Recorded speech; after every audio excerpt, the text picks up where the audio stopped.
You just have to be careful about what kind of miracles you are talking about. Like one supposed miracle is how the Quran describes the moon as munir, and the sun as a kind the shams as a source of light, but the moon reflects light as munir. That's what is implied by the Arabic word munir.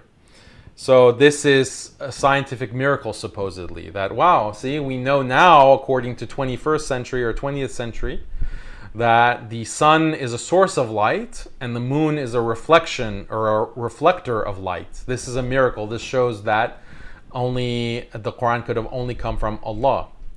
But this is not a very convincing argument, because at the time of the Prophet ﷺ, even the non-Muslims knew, even the Greeks, the ancient Greeks, knew that the moon is not is like a rock.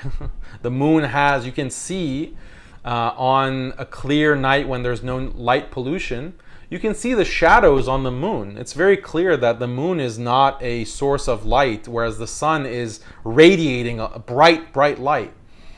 So this is silly if you try to make this argument, and it makes it seem like you don't really know the history of science or the history of astronomy.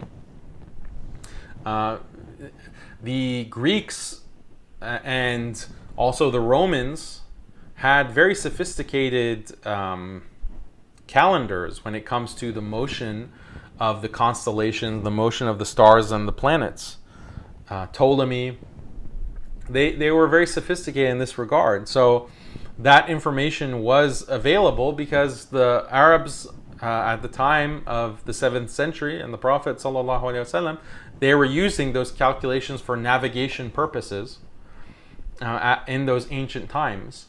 So they weren't completely ignorant of many of the astronomical facts that are known today. In fact, they not only knew about them, they had a mastery over them.